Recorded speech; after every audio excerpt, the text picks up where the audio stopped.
கன்னியாகுமரியில் இருந்து கேரளா சென்ற தமிழக இளைஞரின் பொலிரோ வாகனத்தை மறித்த கேரள மோட்டார் வாகன ஆய்வாளர் ஒருவர் பொலிரோ வாகனத்தில் விதியை மீறி அகலமான அலாய் சக்கரங்கள் பொருத்தப்பட்டிருப்பதாக கூறி சக்கரத்திற்கு 5000 வீதம் ஸ்டெப்னி வீலுக்கும் சேர்த்து 25,000 ரூபாயும் கண்ணாடியில் சன் பிலிம் ஒட்டியதற்காக 250 ரூபாய் என உச்சபட்ச அபராதம் விதித்ததாக வாகன ஓட்டி வேதனை தெரிவித்துள்ளார்.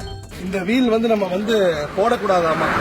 சரி பரவாயில்ல சார், நாங்க போடல, என்ன ஃபைன் நாங்க கட்டிக்கிறோம்னு சொல்லி கேட்டோம். ஒரு வீலுக்கு 5000 ரூபாய்ங்களாமா, சரிங்களா? அப்படி மொத்தமா 4 வீலுக்கு 20,000 ரூபாய்.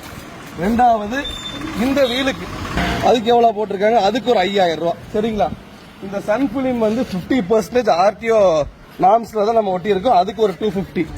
அதே நேரத்தில் இதே போன்ற அலாய் வீலுடன் கண்ணாடியில் இருட்டான சன் பிலிம் ஒட்டி வந்த கேரள பதிவெண் கொண்ட சொகுசு காரை நிறுத்தினாலும் அபராதம் ஏதும் விதிக்காமல் அனுப்பி வைத்ததால் ஏன் இந்த பாரபட்சம் என கேட்டு தமிழக வாகன ஓட்டுநர் அந்த அதிகாரியுடன் வாக்குவாதம் செய்தார். വണ്ടിയുടെ ഓൾട്ടറേഷൻ ആണ് ഒരു കേസ്, രണ്ടാമത്തെ നമ്പർ പ്ലേറ്റ്. അപ്പൊ அந்த வண்டிக்கு சார் கம்பெனியோட லைட் வந்து சார் கம்பெனிக்கு லைட்.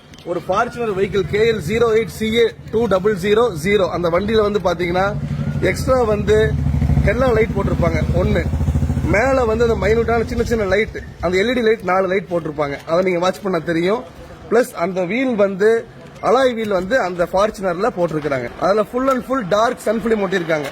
அந்த வண்டியை இந்த கேரளா MBD பிடிக்காம நம்ம தமிழ்நாட்டு வண்டியை பிடிச்சி இப்படி ஃபைன் போட்டிருக்காங்க.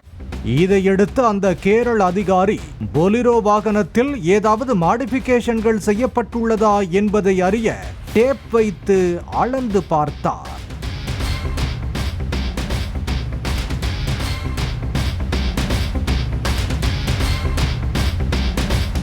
உள்ளூர் வண்டியை சும்மா விட்டுவிட்டு தனக்கு மட்டும் பாரபட்சமாக அபராதம் விதித்த சம்பவத்தை வீடியோவாக பதிவிட்டுள்ள அந்த இளைஞர் கேரள அரசிடம் நியாயம் கேட்டுள்ளார்.